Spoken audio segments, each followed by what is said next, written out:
If everyone will take their seats, we'll get started today.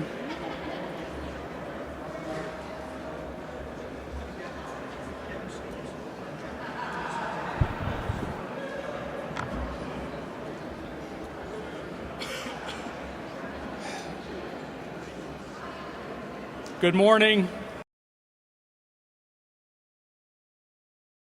Thank you for being with us here today. We are happy to have this opportunity to update you on the KentuckyWired statewide broadband project. I am Scott Brinkman, Secretary of the Governor's Executive Cabinet and Board Chair of the Kentucky Communications Network Authority, or KCNA. KentuckyWired is an important infrastructure project and will be a key catalyst in moving Kentucky forward on many fronts: education and workforce development, access to health care, business and job growth, quality of life, and more. I'm here to let you know KentuckyWired is moving forward. It's moving forward with initial construction in eastern Kentucky to be followed by the rest of the state. Before introducing our speakers on today's agenda, I want to share some of the significant progress that's been made since KentuckyWired launched last year. KentuckyWired is a complex project covering more than 3,000 miles of fiber optic cable statewide and more than 1,000 government sites. KentuckyWired involves numerous partners. As you may recall, KentuckyWired is a public-private partnership with the Macquarie Group. I'd like to recognize those who are here today with Macquarie and his partner companies. If those representatives will please stand and be recognized.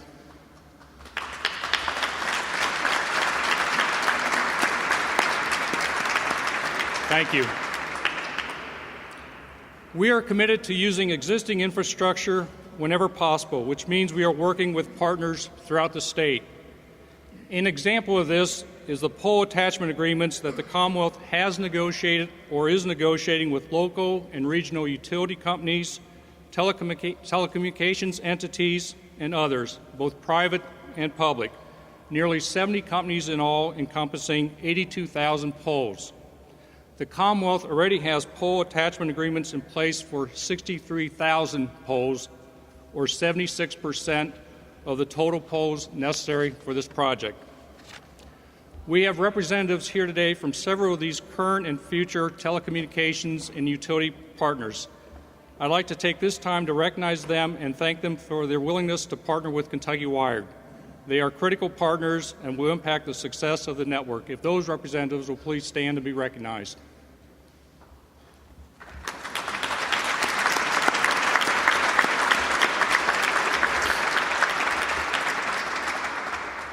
The KCNA staff is working to secure additional pole attachment agreements as we speak. Many thanks to the KCNA staff for all the long hours and late nights that you put in to guide this project. Will those staff members please stand and be recognized?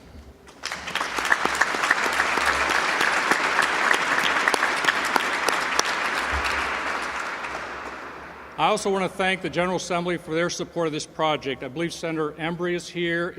Senator, if you'll stand. If any other members of the General Assembly are here, please also stand and be recognized.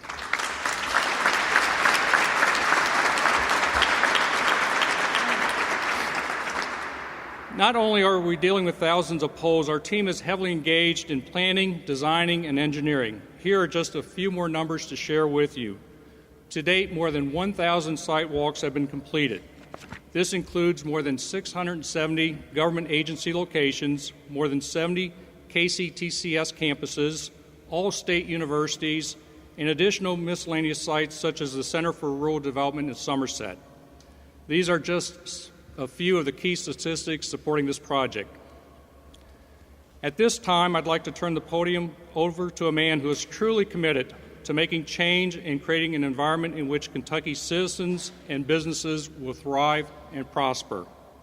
He is a veteran, a businessman, a servant leader, and a visionary.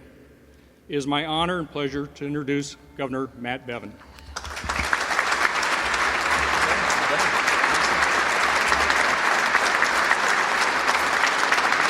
Thank you. Thank you very much. I appreciate it. Thank you for being here. It's exciting. I mean, it's interesting. Whenever we have announcements in the Rotunda, you really never know who's going to come. And to see this level of excitement, I appreciate. I'm grateful to each of you for taking time out of your day. I don't know if it was intentional, but I noticed the KCNA folks, all the women are on this side and the men are on this side. I don't know if I'm supposed to read into that somewhere, but thank you all for the tremendous amount of work that has gone into making this possible. As was noted, we don't need to reiterate it all, but a lot of work by a lot of people to ensure that this project does go forward. In a moment, you're going to hear from a guy who, more than anybody, has been the catalyst behind this. Congressman Rogers, from the very beginning, has been a champion for this. He has refused to allow it to be relegated to the back burner. He has continued to move forward on this. He and I have had a lot of good dialogue since even before I was elected, and certainly since we were elected, to move this forward and to talk about how we're going to actually make it happen. What I hope you come out of here with in a moment, and Congressman Rogers and others will talk about some of the ways it's already in those pockets where it exists, where broadband has the ability to transform the rural economies of Kentucky. We've seen it in our urban areas, but frankly, it has that same profound impact and capability for impact on the rural communities as well. But I want you to draw your attention, if not at this moment, sometime before you leave this rotunda, take a moment to look at these maps. This map behind me literally shows every single county in how it will be touched and from where it will be touched and who are the touchers, essentially. And it's interesting, what people don't realize is how many people are already involved in bringing connectivity to Kentucky. Take a look at this map over here, and you'll get a sense of it. Every one of those colors in the box in the upper left-hand corner, these are people who are already in some way, shape, or form working to bring some level of connectivity to Kentuckians. There's a lot of them. And the most powerful message that I want you to take from this, there's twofold message that I'd like you to take from this announcement today. Number one, this is a collaboration. It is meant to be a partnership. This is not the state coming in and trying to build some parallel universe to that which exists. It's not the state trying to box out those who already have boots and wires and poles and employees and payroll on the ground, which they do. So many of them do. We're going to hear from some of them. We have a debt of gratitude to those who have been in our communities for a long time, making things happen already, bringing connectivity to varying degrees to communities already. Partnering with them, coming alongside them, becoming stronger because we're working together, is exactly what's needed to ensure that we bring Kentucky, east, west, and everywhere in between, into the 21st century to the absolute fastest, highest, most technologically advanced degree possible. That's what we're trying to do here. That is the one message I want. The second message is this. I want you to understand without any question at all, this project will be done, and it has the absolute commitment of this administration and every bit of power that we have to make it happen.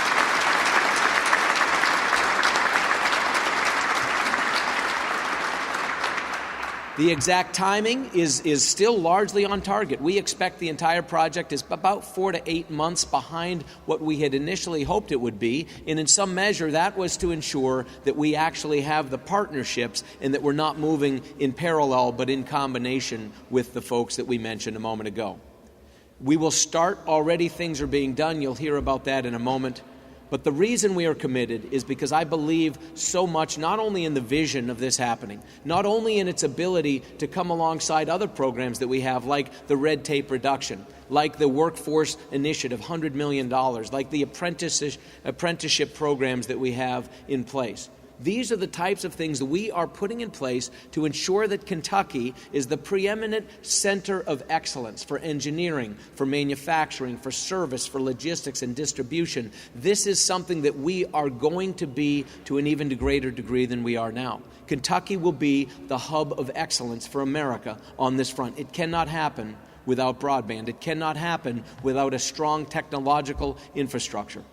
And it would not have happened or gotten to this degree at this point in time without the man that I'd love to introduce. A man who has served the people of Kentucky for decades, who is in a position of influence and power that I think many of you are aware of, but if you're not, being the head of appropriations in the U.S. Congress is a tremendous position of honor and responsibility.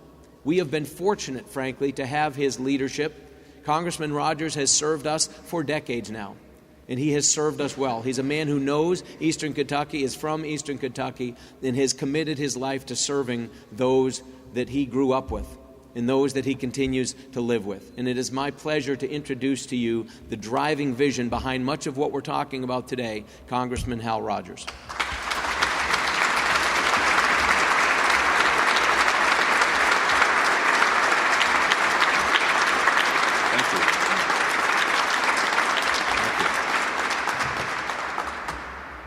Governor, thank you for those wonderful words. And thank you for, more importantly, for what you're doing with the broadband project. You may not realize this, but this is a unique project in the world. This is the only public-private effort to bring broadband to the entire state. It's never been done before. And it's never been thought about being done with a public-private effort such as we have here. Macquarie, the private company, Governor especially, and your staff, your cabinet officers, I really deeply appreciate the commitment that you are now showing to getting this project done. And frankly, there's a number of other states, I think 7 to 11 other states are watching to see what you do here, wanting to perhaps duplicate what has been hopefully done here. So this is historic, it's big, it's complicated, but it can mean the difference to the economy of this state, especially the eastern part of the state, where we've suffered so much a disaster economically in the last few years. When I was prosecutor, we had a trial, and I called a witness, an elderly gentleman, limited education, about whether or not he could read a certain document. And I asked him how far he went to school. He said he graduated from the 3rd grade. I said, "Can you read and write?" And he said, "I can read figures, but I can't read writing." I said, "Well, maybe you can try to explain that to the jury better than this." He said, well, he thought about it. He said, "Mister, you know those signs along the highway?" And I said, "Yes, sir. What about them?" He said, "I can tell how far, but not where to."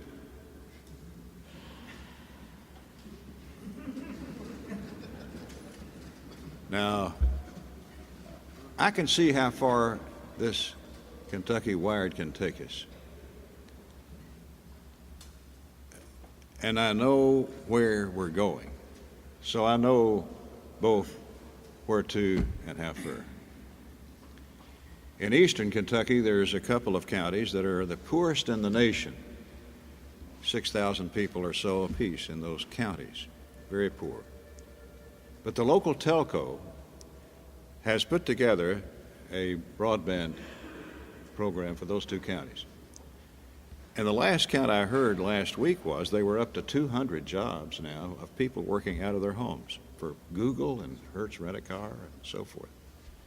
In a very poor, isolated county, a lot of these people are shut-ins, but they're working.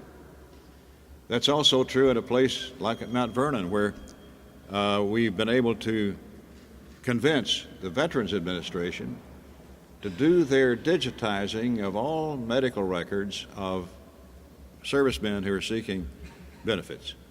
That's being done in Mount Vernon, Kentucky. They just added another 600 jobs. They did it because they have access on the infrastructure, the cable. It's not the best, but it's better. This will give us the chance to do this kind of thing in 120 counties.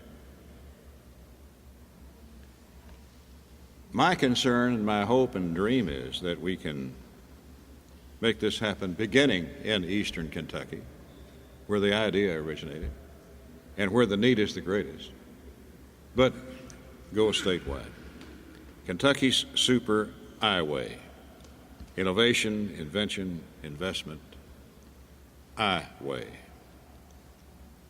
to Silicon Holler. That's the dream that the governor has, the dream that I share with him.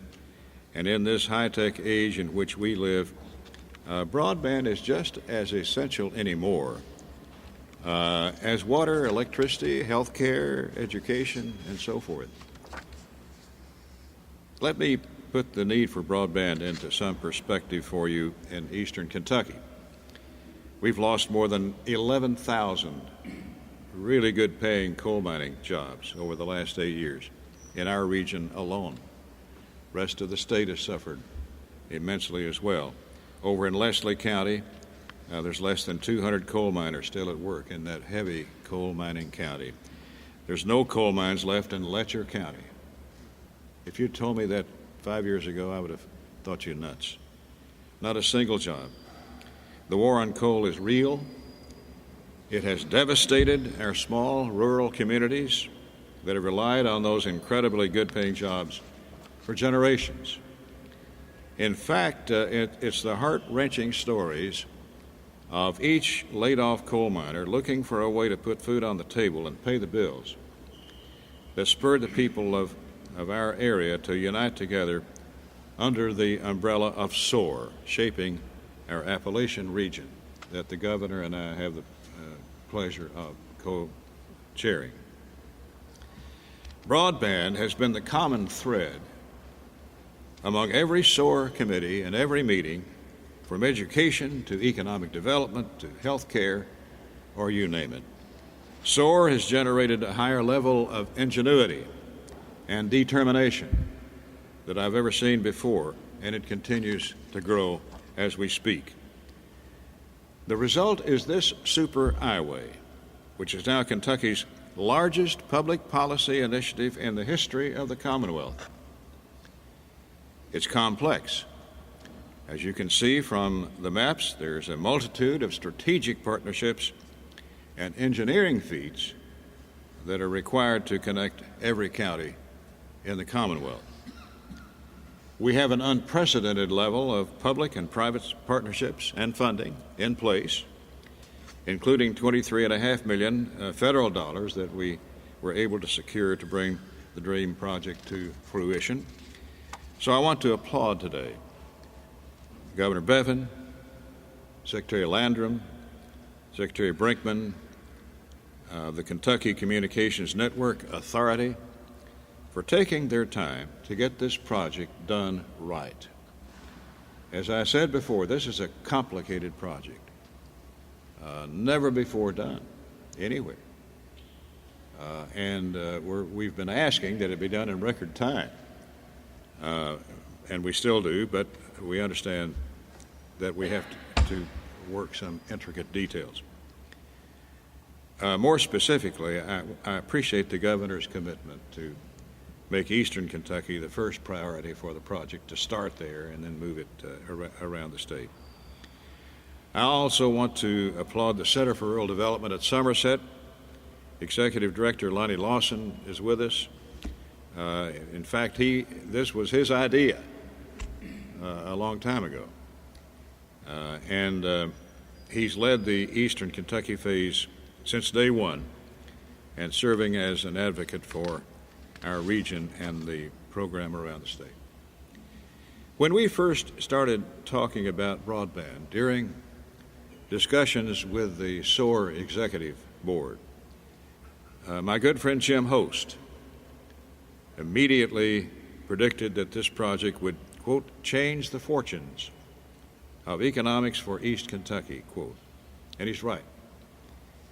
Broadband access positions us to be more competitive across the state, catapulting us from dead last for connectivity to number one in the country, from 50th to 1st, almost overnight. That's historic, of course, and it's heartwarming, it's exciting, and I think will be extremely productive to the economy of this state. Suddenly, we'll be on the global playing field. You'll be competing with the world for the first time in your history. We no longer will have to look to find Highway 23 North I think, we'll be able to keep our families at home where they want to be, and to be able to be productive and realize their dreams within the confines of this state boundaries. We're already seeing the first fruits of the Super Highway before we're even connected. As I mentioned, the two counties that we talked about are three. High-tech companies like BitSource in Pikeville, Interapt in Louisville, putting people back to work in eastern Kentucky already. Grant funds have already been awarded to support high-tech training and planning projects for economic development and education. Thanks to an EDA grant, the Big Sandy Community and Technical College is building a training facility to house the Broadband Technology Center on its Pikeville campus.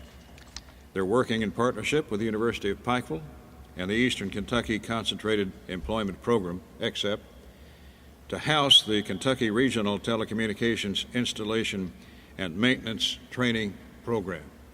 You got to have this if you're going to have a big cable. In fact, that center will serve as a hub of broadband education and training for the entire southeastern region of the United States. The college president, Dr. Devin Stevenson, is here with us. He'll be speaking in a couple of minutes, and I'm sure he will want to elaborate on even more exciting things related to high-tech education at Big Sandy. This summer, the Southeast Kentucky Economic Development Corporation was also awarded an EDA grant for short and long-term planning in 26 coal counties. That means SCED will ensure that we have shovel-ready projects that will create jobs in our region so businesses can plug into broadband and get people right to work. According to the Boston Consulting Group, there are 32 million more jobs in the digital economy in 2016 than in 2010. 32 million more jobs in the digital economy. Think of it. And we're missing our share. We need to catch up. Governor, I'm partisan in this, but I want to bring a bunch of those jobs to eastern Kentucky. I want us to be able to really mean it when we say Silicon Holler. I think we have the chance to do that. And we've got the best workforce in the country. They're trained and ready to go. They just need broadband to be able to recruit the jobs to the region. Let me close my portion of these remarks by again thanking the governor and the cabinet officers that he has brought to bear on this project. This has the governor's #1 imprint on it, and I'm so indebted to you for that, and wish you all the luck in the world, but also all of the success that I know this project will bring. So thank all of you for being a part of history. It's an honor to be here in this hallowed place. I don't have much of a chance to come here, Governor, very often, but I'm so proud to be here with you and your officers and everyone else, to wish all of you on this project Godspeed.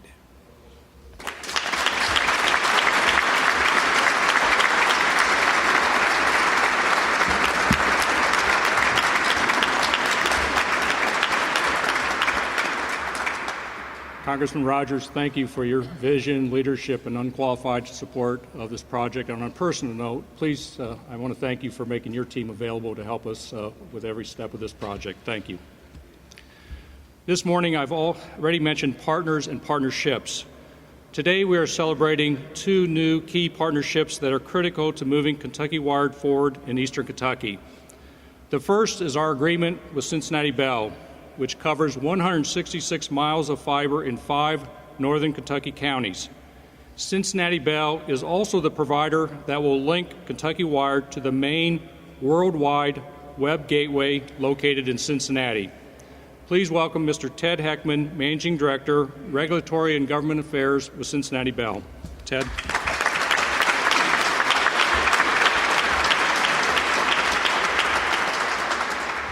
Thank you. Cincinnati Bell is very pleased to be partnering with the state of Kentucky on this very important economic development initiative. Cincinnati Bell has a very long history of supporting these types of efforts in the communities it serves.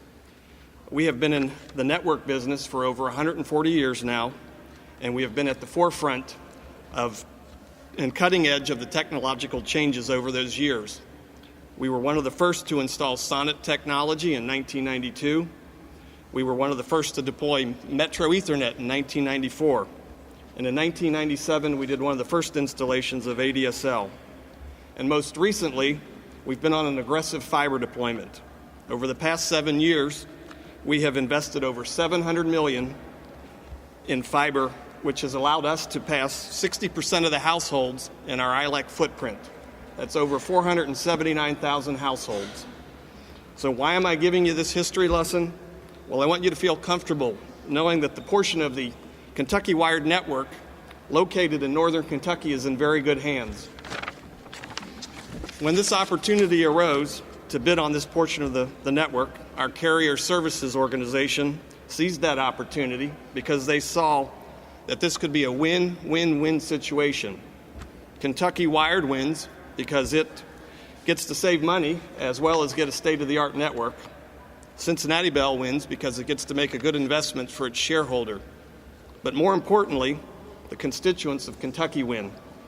It gets a high-speed middle-mile network that will allow connectivity to be built and present all types of new educational and economic opportunities. Not too long ago, when businesses were determining to try and locate in the state, country, other communities, connectivity and communication infrastructure weren't very high on the list. However, most recently, it's one of the top 5 reasons why businesses locate somewhere. And we all want you to know that when businesses come to areas, they bring jobs. They generally comes with growth and economic prosperity. So in closing, Cincinnati Bell recently just launched a new logo with a new tagline. Cincinnati Bell, connecting what matters. And we see this partnership as spot on with that new motto. Thank you.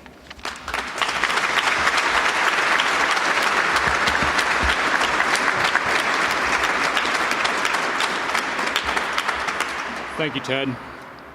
The East Kentucky Network is a consortium of 5 regional internet service providers covering 305 miles of cable in 21 counties, which covers a significant portion of eastern Kentucky. Obviously, the partnership with EKN is important in the network build-out. The EKN portion of the network will also tie into the main trunk line from northern Kentucky. At this point, I'd like to welcome Mr. Alan Gillum of Eastern Kentucky Network.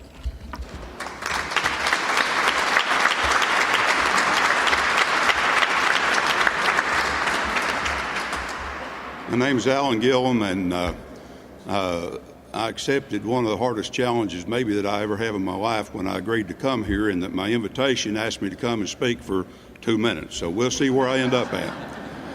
But East Kentucky Network, as he says, is a partnership arrangement with 5 small rural telephone companies, each of which have been in existence for more than 60 years. A lot of fiber already exists.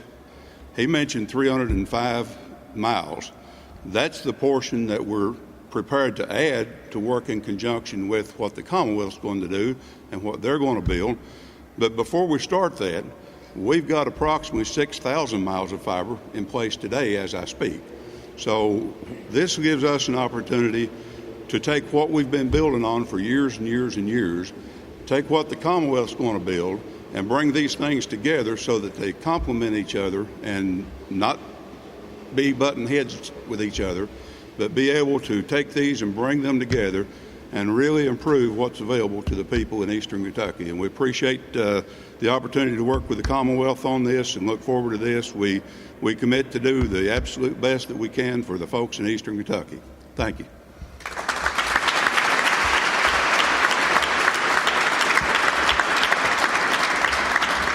Thank you, Alan. High-speed, high-capacity internet will benefit all sectors of Kentucky's economy, including education at all levels. Our post-secondary institutions not only play a big role in educating and training our citizens for better jobs, they are important physical partners of the network as well. KCTCS campuses are some of the main entry points of the KentuckyWired network into communities throughout Kentucky. With that, I'll turn the podium over to Dr. Devin Stevenson, President of Big Sandy Community and Technical College, to say a few words.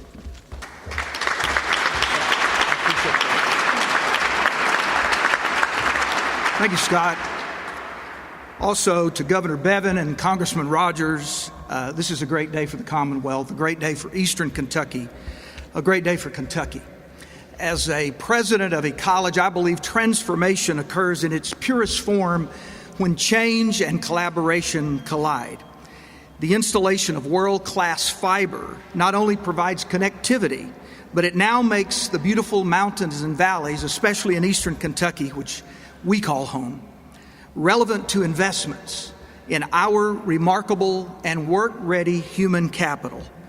This network opens the doors of possibilities and opportunities for our workforce to compete, grow, and thrive in a global economy. And thanks to your commitment, we can now push our region ahead at light speed. Through this investment, you've leveled our mountains and created a globally competitive foundation from which we will advance. You have given us a voice now to speak to the world, and we're deeply grateful. I vow to you that the community and technical colleges across the state, and particularly our 5 in the SOAR region, reaffirm our commitment to be responsive, agile, and relevant stewards of higher education and workforce development training. An example of this happened a year ago when we launched a fiber optics training program sanctioned by the Fiber Optics Association of America. This short-term training provides students, many of whom are displaced coal miners, the opportunity to gain competitive skills in installation, the splicing, and testing of fiber optic cabling. Over 148 students have completed our nationally recognized program, many of whom are working now with Google, Verizon, Sprint, and a number of local internet service providers. Earlier this year, we launched an accelerated program that combines fiber, lineman training, CDL, and OSHA training, a program that was created as a response from business and industry. We became the first school in the state to teach lashing, a technique that weatherproofs fiber cabling from all of the outside elements. We are truly providing fast-track training for high-speed jobs and providing the workforce to install, to test, to splice, to terminate fiber optic cable. On Monday, we will host a ribbon cutting for the Interapt Tech Hire Eastern Kentucky Initiative on our North Campus at Big Sandy. This is the same campus that opened the first technical training school in the state of Kentucky in 1938, and now will write the first chapter of the new transformation taking place in Central Appalachia. The program was made possible through a public and private partnership to provide coding and programming training to 300 people who have been affected by the downturn in the coal industry. This training is focused on creating applications in the iOS and Android platforms, and it will revolutionize the way that we do business, the way we learn, the way we deliver educational programming, and high-speed access is a prerequisite for this training to take place. From a statewide perspective, the KentuckyWired project will allow for expanded bandwidth for all of the institutions of higher education in this state, and will offer responsive programming to meet the needs of both today and tomorrow.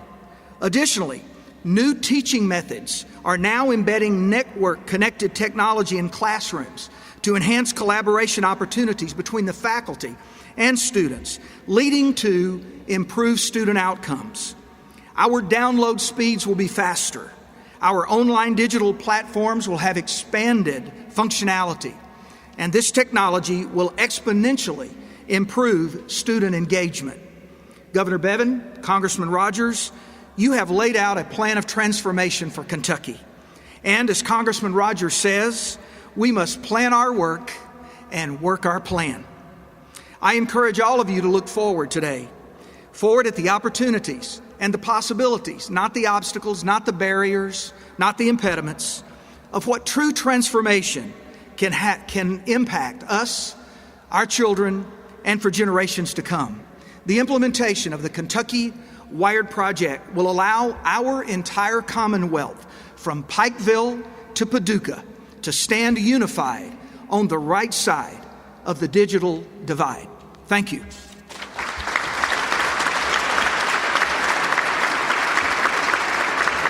Thank you, Dr. Stevenson. As we conclude, KentuckyWired is big, it's complex, it's important, and it's moving forward thanks to the work of many individuals and partner companies. It is a project that will reach every county in Kentucky, and with the help of our local and regional telecommunications and utility partners, will reach Kentuckians throughout the Commonwealth. Thanks to all of you here today. We appreciate your support in so many ways. At this time, we will take questions from the media for Governor Bevin and Congressman Rogers. Thank you.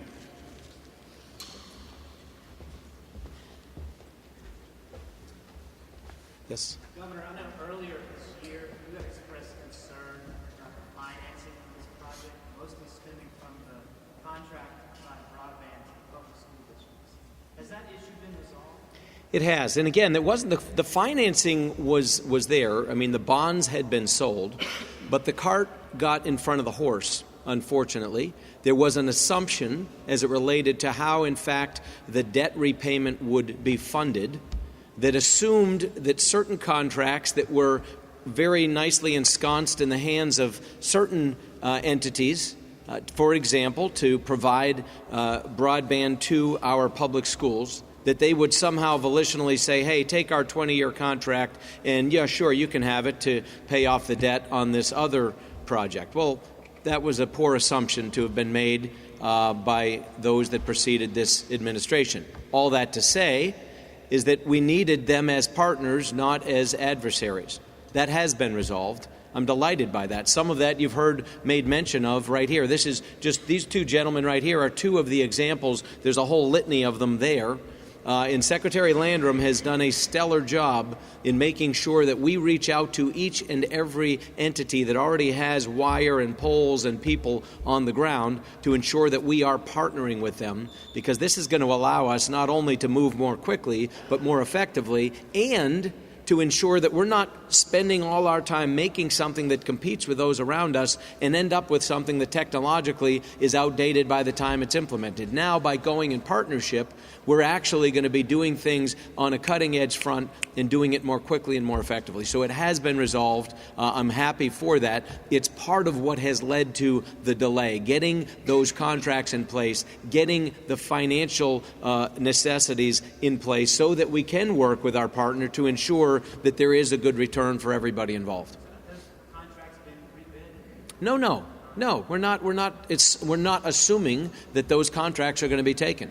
Absolutely not. That was a 20-year contract that AT&T had with our public school systems. That is their contract. They bid it. They received it. That is going to be honored. Every single relationship, every single contract that was in place anywhere in the Commonwealth is going to be honored, as well it should be. That's what good business looks like. This idea that we as a state have the right or the responsibility to breach contracts for the necessitation of moving some other project forward gives a lot of pause to the business community, as well it should. And so, frankly, that is in place. They're all in place. Nothing's being rebid. We're just going to basically make sure now that we have the ability to deliver. It's why so much work has been going on behind the scenes, and I'm grateful for the fact that it has. Governor, help us understand, that was 10 to 12 million we were told that AT&T gets now that's going to come out of that to go to query to satisfy the bond obligation, right? Yeah. So how does that work?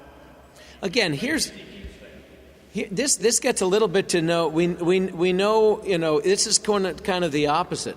We know where to, We just don't know how far. I don't know if I'm doing this properly. I might be twisting it a little bit. But in some measure, here's what's important to understand. I don't want you all to get bogged down in the details because, truth be told, we don't have all the exact details because the wire hasn't been laid. Every single contract has not been negotiated, but enough have that this map behind us is one that we have absolute confidence in the ability to deliver. The thing that I want you to understand is that there is absolute commitment, 100% commitment from this administration to ensure that this project is completed, that it's completed in a timely manner. It was initially intended, when it was first thought up, that it would be done by the end of 2018. It is now our assumption that sometime in the spring to summer, probably March to June of 19. So we're 4 to 8 months behind schedule. But what we have on target is something that is so much more robust, something that we're so much more confident in its ability to be delivered.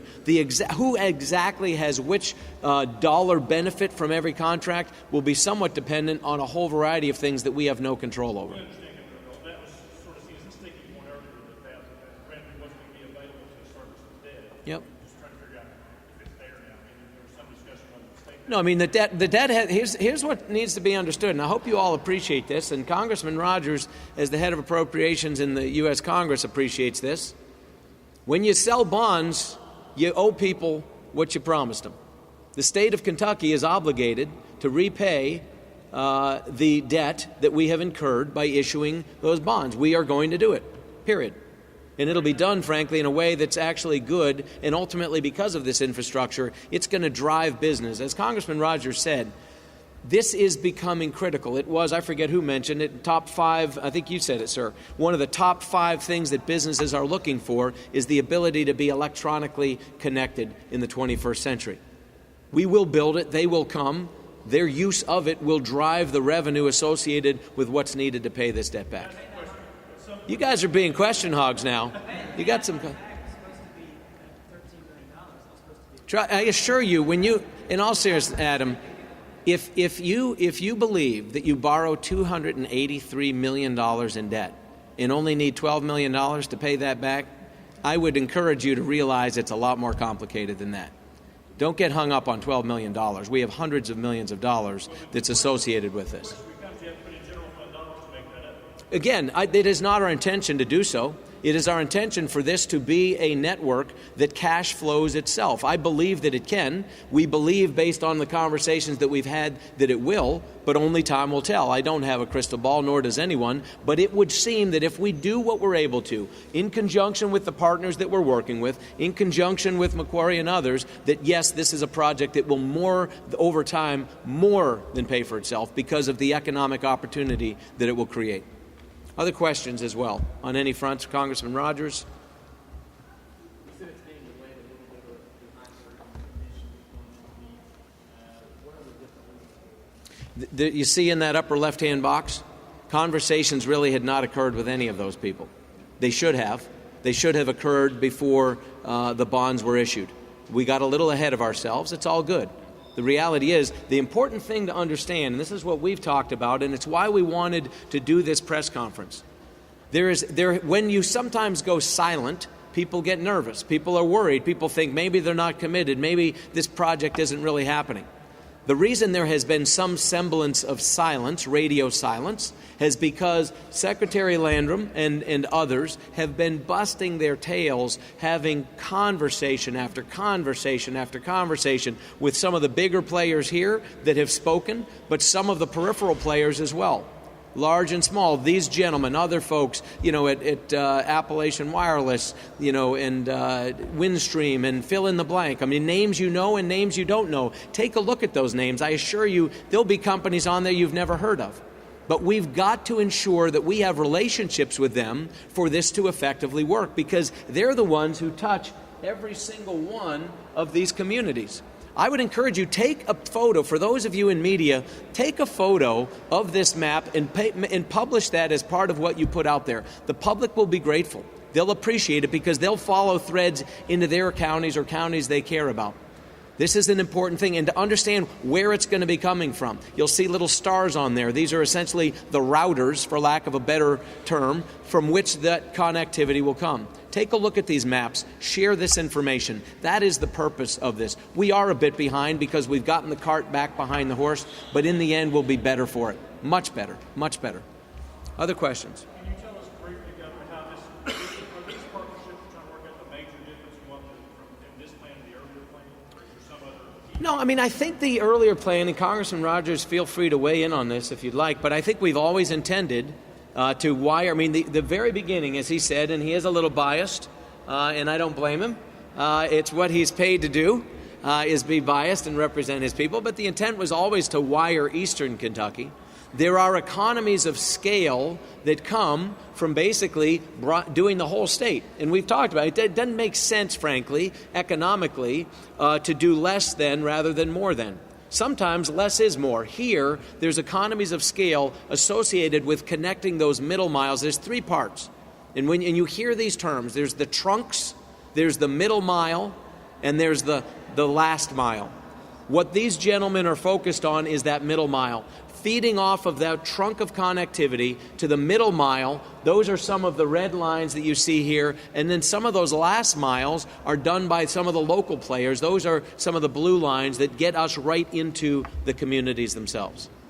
Any other questions? The agreements with Cincinnati-Bell and Eastern Kentucky, they're going to lease portions of this network? Again, I do not want us to get distracted. What I would encourage you to do is follow along. We will be communicative with you, but because some contracts are still being worked on with those that you've not heard from, the bulk of them are in place, enough that we are confident that what you see here will get done. It may be better yet. The exact relationship of each contract will ultimately be publicly disclosed. Anyone contracting with the state, it's public information. I would just ask us not to try to assume what it will be or get ahead of it or misrepresent it because we don't have the facts. Let it be known. It will be publicly made available. But here's the best thing to understand. The contracts that are in place will be collaborative, not competitive. That's an important difference between what might have been and what will be. This is not a competition between the state and anybody who's doing this very same thing in this state. It is a collaboration. It is a partnership. And that's exactly why it will be as solid and good and long-lasting as it will be.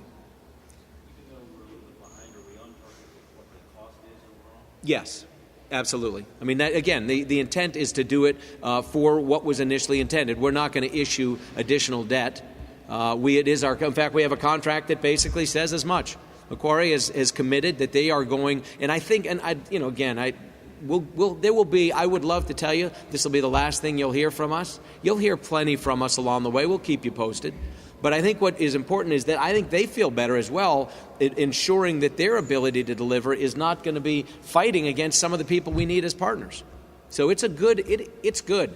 I feel better about it than I have ever, frankly, because of the work that's been done. Why do you think this is so key to Eastern Kentucky's future? There's been a lot of promises made about Eastern Kentucky. Sure.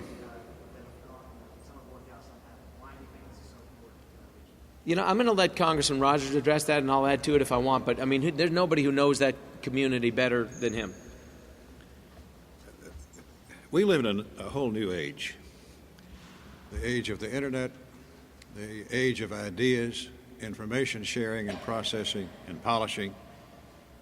And we're perfectly suited in Eastern Kentucky for this new age in which we find ourselves, provided we can achieve the infrastructure, i.e. cable, high-capacity, high-speed cable, which will connect us to the world. With the work ethic that is famous in Eastern Kentucky, at competitive wage rates, and with cable infrastructure, we can compete with anybody in the world. And that's what this will give us the capability of doing. Our people are smart, they're trained, they're trainable, they're willing to work. The work ethic is the highest of any place in the country. And we think this is an absolute win situation. I don't know of anything more capable of lifting our people economically than the high-speed, high-capacity cable system to every community, every county. It will make us number one in the country as a state. but it will make Eastern Kentucky competitive where we can realize a future at home.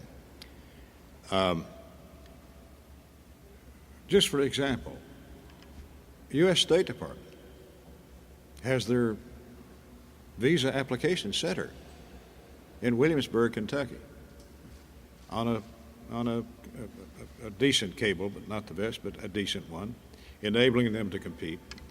That's where the State Department processes all visas from around the world. You want a visa in Rome, they make a picture, they send it to Williamsburg, where they then run your identity past all of our watch lists. Facial comparisons. They compare your picture from there to the picture that's on the records here to be sure you're who you say you are. Consequently, we have the world's best facial recognition experts that live in Williamsburg, Kentucky, and work there. It's unique in the world. We can do this stuff if we've got the infrastructure to bring it to us. That's several hundred really high-paying jobs in Williamsburg. I could go on about that type of thing. But this gives us the capability in every community in East Kentucky to hire people who are anxious for work, who laid off from the coal company, trying to make payments on the car and house and feed the kids and the rent payments or house payments. This gives us the chance to really do some good things. One thing I want to reiterate, too, is that we talk about the connectivity, not just of a digital sort, but you think about what Kentucky is blessed with. We're blessed with something that other states couldn't buy for any price, and we've talked about this before, but the riverways and the roadways and the railways that connect through this state, you would be hard-pressed at any price to recreate them. And some of them you could not recreate for any price, the riverways, for example. The very least we should have and could have and now will have because of KentuckyWired is a digital highway and infrastructure and a connectivity that's the same exact equivalent. This will give us tremendous advantage. It is one of the top 5 things that people look for. It will probably start becoming top 3 and eventually number 1. Connectivity is becoming everything. This will make a profound difference. Back to your question, why is my confidence that this will help Eastern Kentucky? Because it will open up opportunity that doesn't currently exist. And it will do it in ways that the congressman just noted. He mentioned earlier 2 counties. He didn't name them, but they're Jackson County and Owsley County. These are two of the poorest counties. And indeed, he's had the FCC chairman down in Jackson County shocked at what they've seen by the fact that one local telco took it upon themselves to initiate at a microcosmic level the very same thing that we're looking to do now statewide. This will make a profound difference. This isn't a magic wand. I do want people to understand this isn't a panacea. Not everybody who immediately wants a job will have a job. But these companies like BitSource, these companies that are developing coding and apps and things of that sort, these are the things that are being done and, frankly, are going to continue to proliferate because of this. There is the capacity to learn, and we're going to tap into it. Governor, there are people who believe that government shouldn't be involved in providing these kinds of services that private enterprise provides. What would you say to this?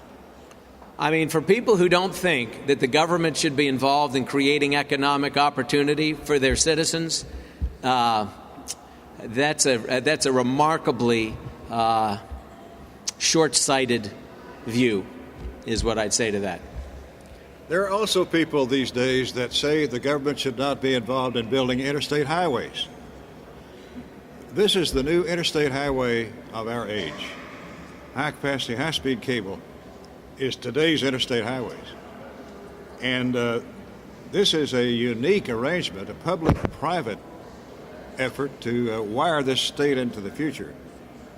This will make Kentucky, in my opinion. Thank you all. Thanks for coming. Spread the word. Thank you.